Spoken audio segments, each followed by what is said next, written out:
Bismillahirrahmanirrahim. Assalamu alaikum, my viewers, my students and students of class 10th. Today we are going to discuss another theorem from chapter number 9. And this theorem is theorem 9.5. हम पहले 4 theorem कर चुके हैं. आज हम discuss करने जा रहे हैं 9.5 और as usual सबसे पहले हमने क्या करना है? We need to deal with the statement of the theorem. So students, the statement है two chords of a circle which are equidistant from the center are congruent. आपको जजमेंट हो गई होगी कि this statement is the converse statement of theorem 9.4.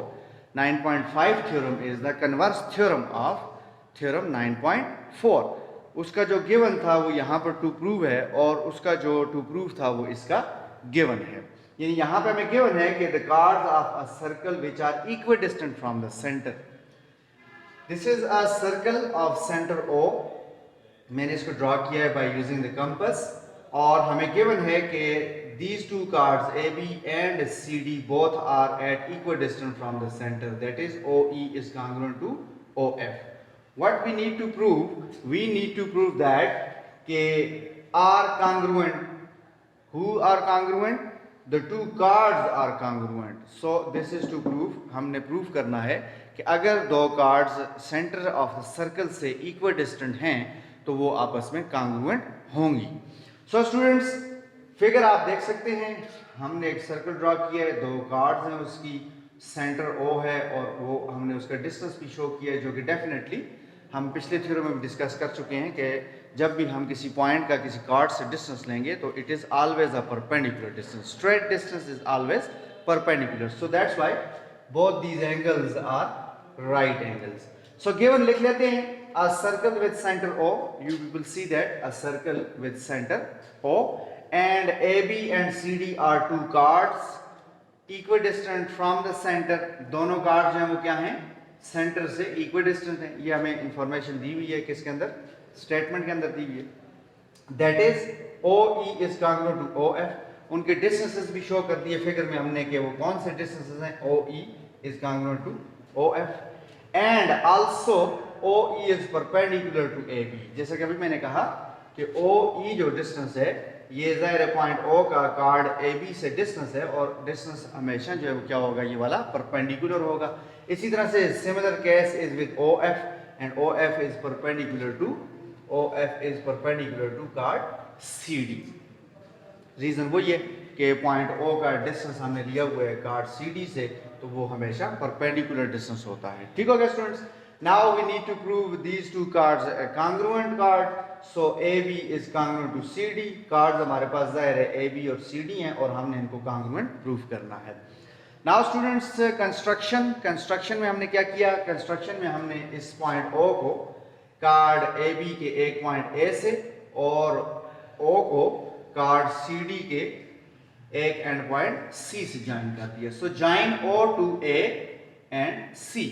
हमने O को A और C के साथ मिला लिया और आप देख सकते हैं इस कंस्ट्रक्शन के नतीजे में there are two right angle triangles constructed in the figure और हम उनको आगे यूटिलाइज करेंगे पॉजिटिवली. हम इनकी मदद से जो अपने थ्योरम को इस रिजल्ट को प्रूव करेंगे. Now students, next part of the theorem is proof. Very important part of the theorem. Proof and two categories, statements and reasons. यहाँ पे हम कोई स्टेटमेंट लिखेंगे, कोई ऐसा फैक्ट, कोई एक्सियम, कोई पोस्टुलेट लिखेंगे और सामने उसको जस्टिफाई करेंगे विद अ सॉलिड रीजन. अब यहाँ पर हम स्टार्ट लेते हैं किससे? इन दोनों राइट एंगल ट्रायंगल्स की करस्पॉन्डेंस से. यहाँ पे मैंने थोड़ा सा डिफर किया है. जो हमारे पास बुक के अंदर जो स्टेटमेंट और रीजन दी हुई हैं मैंने उससे थोड़ा सा डिफरेंट जो है उसको सॉल्व किया है. हैं चीज़ें वही हैं, पोस्टुलेट, स्टेटमेंट्स, ट्रायंगल्स सेम हैं. मैंने थोड़ा सा इसको स्टाइल, थोड़ा सा इसका पैटर्न, थोड़ा सा इसका चेंज किया है क्योंकि वो मुझे बहुत ही कॉम्प्लिकेटेड लगा स्टूडेंट्स के लिए. So this is my personal opinion. You people में not agree with this, but triangle AEO in correspondence with triangle CFO. दो राइट एंगल ट्राइंगल्स हैं, इनकी हमने क्या कर ली है? करस्पॉन्डेंस ले ली है. अब करस्पॉन्डेंस लेने का मकसद क्या है? At the end of the day we need to congruent these triangles by using a specific postulate. और जब हम इसकी पहली कांग्रुएंसी की बात करते हैं तो वो है OE is congruent to OF. Now what is OE? OE is this distance. Centre का डिस्टेंस है कार्ड AB से, OF आ गया सेंटर का डिस्टेंस कार्ड CD से, और हमारे पास गिवन में है कि both these are congruent to each other, so that's why we can use this as a reason, as a solid statement, and its reason is given. Now next is angle AEO is congruent to angle CFO, and angle AEO आप देख सकते हैं this is a right angle and CFO is also a right angle, so that's why both these are right angles and hence congruent to each other. Now this angle is included in this triangle and the second this angle is included in the other triangle जिनकी हमने correspondence ली हुई है. Next is OA is congruent to OC. Why OA is congruent to OC? Because OA is the radius of the circle and OC is also the radius of the circle.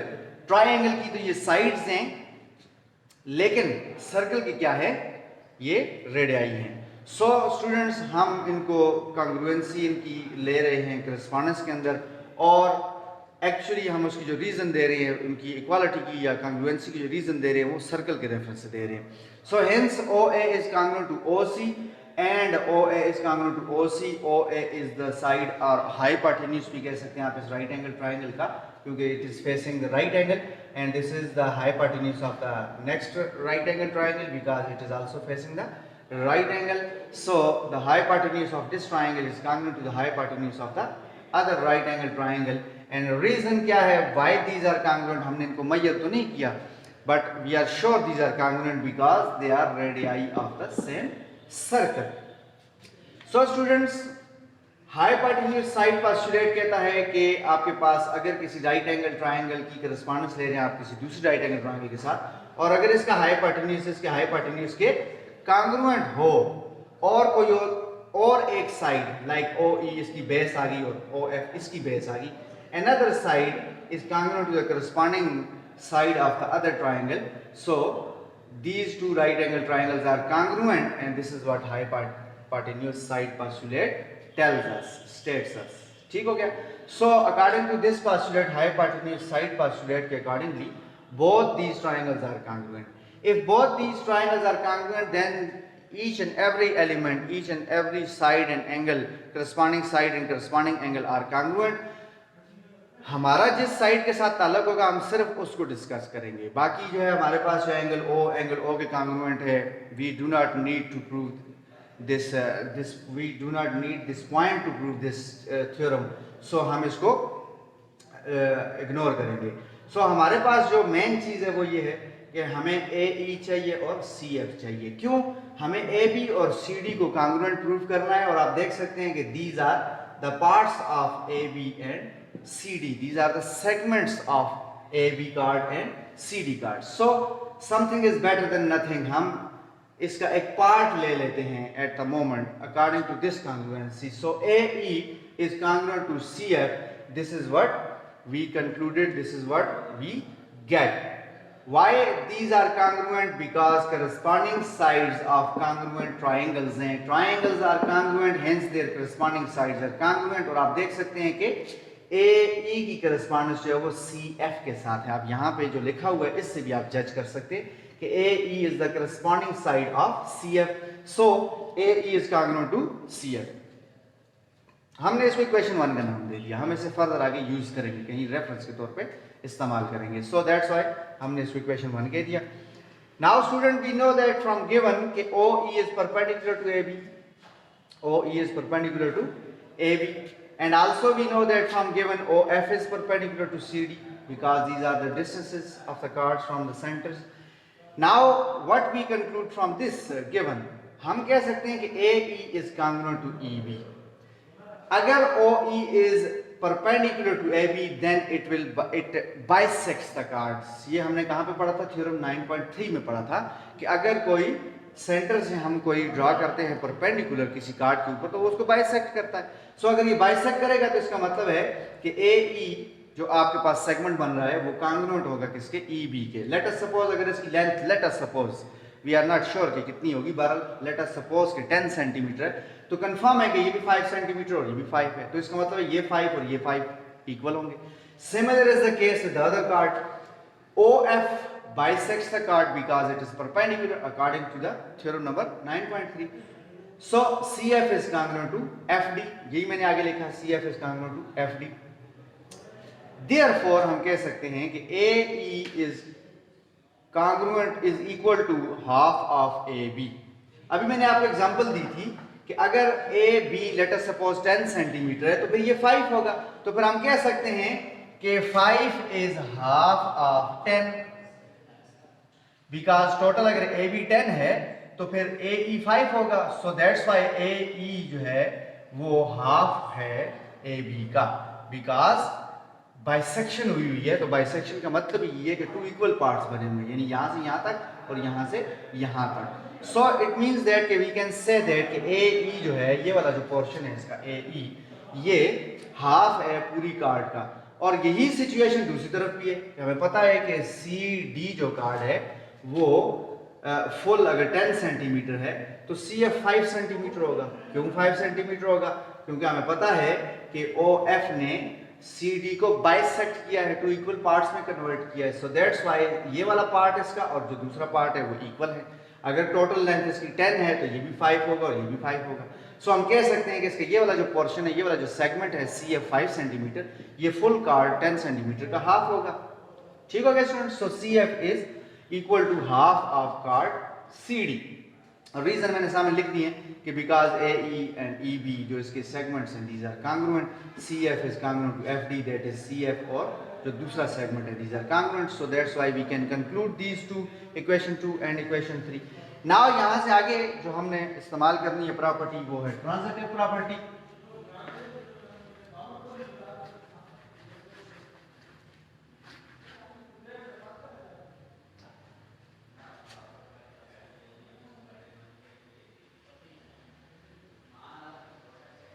Statements and reasons. So students, AE is equal to half of AB and CF is equal to half of CD. अब मैं equation 2 और equation 3 की right hand side ले रहा हूं. लिख सकता हूं मैं कंपेयरिंग, या रीजन में लिख लेते हैं इसको, हम डायरेक्ट कंफ्यूजन लिख लेते हैं कि half of AB, right hand side of equation 2, is equal to या congruent to right hand side of equation 3.